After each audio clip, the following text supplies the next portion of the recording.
అందరికీ నమస్కారం. నేను మీ అడ్వకేట్ రామ్ కళ్యాణ్ చల్లా. మొన్న 15 అక్టోబర్ 2025 రోజు మళ్ళీ దామగుండం పిల్ honourable chief justice of Telangana ముందుకి తీసుకురావడం జరిగింది.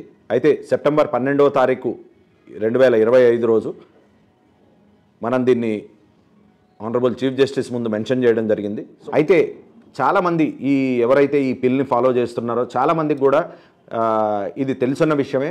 మనకి 9/12/2024లో అంటే డిసెంబర్ 2024లో మన ఏదైతే ఈ పిల్లు ఉందో ఈ పిల్లుని సపోర్ట్ చేయడం కోసం అంటే కోర్టుకి ఎక్స్పర్ట్ ఒపీనియన్ ఇవ్వడం కోసం అమికస్ క్యూరీని అపాయింట్ చేయడం జరిగింది. అయితే ఈ అమికస్ క్యూరీని అపాయింట్ చేసినా సరే ఇన్ని రోజుల నుంచి మనకి ఏదైతే ఈ ఎక్స్పర్ట్ ఒపీనియన్ దామగుండం మీద అసలు ఏం జరుగుతోంది, మనమేం అడుగుతున్నాం, గవర్నమెంట్స్ ఏం రెస్పాండ్ అవుతున్నాయి, ఎక్కడ ఇబ్బంది జరుగుతోంది అన్న దాని మీద ఈ ఎక్స్పర్ట్ ఒపీనియన్ అన్నది ఇప్పటిదాకా పెండింగ్ ఉండేది.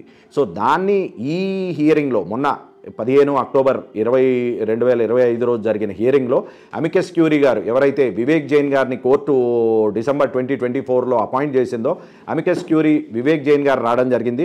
దాంతోపాటు నేను మన సుప్రీంకోర్టు అడ్వకేట్ సుధాకర్ గారు, వేరే కౌన్సిల్స్ అందరూ అంటే యూనియన్ ఆఫ్ ఇండియా కౌన్సిల్ కానీ, మన పొల్యూషన్ బోర్డు కౌన్సిల్ కానీ, తెలంగాణ గవర్నమెంట్ కౌన్సిల్ కానీ వీళ్ళందరూ అటెండ్ కావడం జరిగింది. సో దీంట్లో అసలు ఇంపార్టెంట్ మెయిన్ పాయింట్స్ కొన్ని నేను మీకు క్లారిఫై చేయడానికి ట్రై చేస్తాను. నేను ఇప్పుడు మనకి దాదాపు ఒక 3.5 సంవత్సరాల తర్వాత నాకు తెలిసుండి ఒక మంచి ఆర్డర్ రావడం జరిగింది. ఈ ఆర్డర్లో స్టేట్ గవర్నమెంటు సెంట్రల్ గవర్నమెంట్కి అసలు క్లియరెన్సెస్ ఇచ్చినవి ఎంతవరకు ఎక్స్టెండ్ అయ్యాయి. ఎందుకంటే క్లియరెన్సెస్ ఇచ్చినప్పుడు ఫర్ ఎగ్జాంపుల్ ఇప్పుడు స్టేజ్ 2 క్లియరెన్స్ 2017లో ఇచ్చారు. ఇచ్చిన స్టేజ్ 2 క్లియరెన్స్ని ఎక్స్టెన్షన్ ఏం జరిగింది. రెండోది మన ఏదైతే మనం కంపన్సేటరీ అఫారెస్టేషన్ గురించి ఇంతకుముందు చాలామందికి తెలిసింది. కంపన్సేటరీ అఫారెస్టేషన్ గురించి మనం ఒక ఆర్టీఏ ఫైల్ చేయడం జరిగింది. దానికి రెస్పాన్స్లో కంపన్సేటరీ అఫారెస్టేషన్ ఏదైతే ఈ 2900 ఎకరాలకి సంబంధించి దీనికి కంపన్సేటరీ అఫారెస్టేషన్ చేయాలో ఈ కంపన్సేటరీ అఫారెస్టేషన్కి ల్యాండ్ కూడా ఐడెంటిఫై కాలేదు అన్న ఒక విషయం కూడా మనం కోర్టు దృష్టికి తీసుకెళ్ళడం జరిగింది.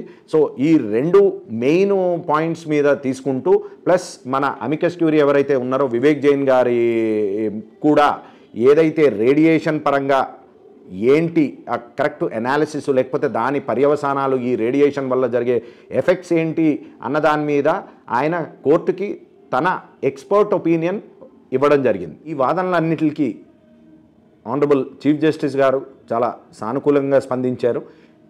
ఈ ఎకలాజికల్ గ్యాప్స్ ఏవైతే ఉన్నాయో ఏవైతే పిటిషనర్స్గా మనం అడగడం జరుగుతుందో వీటిని అడ్రస్ చేయకుండా ఎలాంటి ప్రాజెక్ట్ కూడా అది ఎంత ప్రతిష్టాత్మకమైన ప్రాజెక్ట్ అయినా ముందుకు వెళ్ళడానికి వీలు కాని పక్షాన ప్రతి డిపార్ట్మెంట్ని స్టేట్ డిపార్ట్మెంట్స్ కానీ సెంట్రల్ డిపార్ట్మెంట్స్ని వాళ్ళ కౌంటర్స్ 3 వారాల లోపల ఫైల్ చేయవలసిందిగా కోరారు.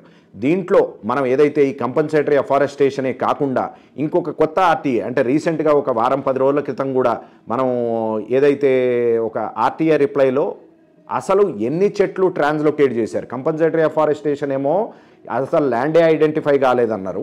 సో అలాంటప్పుడు 2017లో ఇచ్చిన క్లియరెన్సు 2020 లోపుని ఈ ల్యాండ్ ఐడెంటిఫికేషన్ చేయడం ఈ కంపన్సేటరీ అఫారెస్టేషన్ చెట్లు పెట్టడం జరిగి ఉండాలి అన్నది కంప్లీట్ వయలేషన్ జరిగింది. దాని మీద ఒకటి దృష్టి సారించడమే కాకుండా 9600 ముందు యాక్చువల్గా నేవీ చెప్పిన దాని ప్రకారం 890 దగ్గర 890 చెట్లని మేము రీలొకేట్ చేస్తామన్నారు. కానీ రీసెంట్ ఒక ఆర్టీఐలో మనం తీసుకున్న ఒక ఆర్టీఐలో 9600 చెట్లను రీలొకేట్ చేశారన్నారు. సో ఫిజికల్గా ఒక 2 నెలల క్రితం ఫిజికల్గా నేను కొందరు ఛానల్ వాళ్ళు మిగతా కొందరు అడ్వకేట్స్ కలిసి మనం ఎప్పుడైతే దామగుండం వెళ్ళామో ఈ ట్రాన్స్లొకేట్ చేసిన ట్రీస్లో ఆల్మోస్ట్ 80 to 90% చనిపోయినట్టు మనకి ఒక క్లియర్ కట్ ఇండికేషన్ కనపడదు. ఎందుకంటే చెట్లన్నీ వాడిపోయాయి, కొన్ని చెట్లు అయితే చెదలు కూడా పట్టాయి. సో దీన్ని కూడా మనం ఛాలెంజ్ చేస్తూ ఫస్ట్ అపీల్ ఎవరైతే మన chief conservator of forest Telangana ఉన్నారో ఆయనకు కూడా ఫస్ట్ అపీల్ కింద మొన్న అటెండ్ కావడం జరిగింది. సో ఆ అపీల్ కూడా చీఫ్ కన్జర్వేటర్ ఎవరైతే ఉన్నారో ఆయన చాలా సానుకూలంగా స్పందించి మనకి ఫస్ట్ అపీల్ మనది యాక్సెప్ట్ చేసి చెట్లు ఎన్ని కరెక్ట్గా లెక్క ప్రకారం ఎన్ని చెట్లు సర్వైవ్ అయ్యాయి, ఎంత పర్సంటేజ్ ఆఫ్ చెట్లు సర్వైవ్ అయ్యాయి, ఈ చెట్లను ఎక్కడెక్కడ పెట్టడం జరిగింది, వీటిని కూడా ఒక క్లారిఫికేషన్ ఇవ్వడం జరిగింది. సో మనకి 3 వారాల లోపల మళ్ళీ కోర్టుకి ఈ ఇష్యూ వచ్చే లోపుని ఒకటి అన్ని డిపార్ట్మెంట్స్ కౌంటర్ ఫైల్ చేయడమే కాకుండా మన చేతిలో ఈ 9600 చెట్లు ఏదైతే రీలొకేట్ చేశారో ఈ రీలొకేట్ చేసిన చెట్లు సర్వైవల్ రేట్ కూడా ఒక రెస్పాన్స్ వచ్చే ఛాన్స్ ఉంది.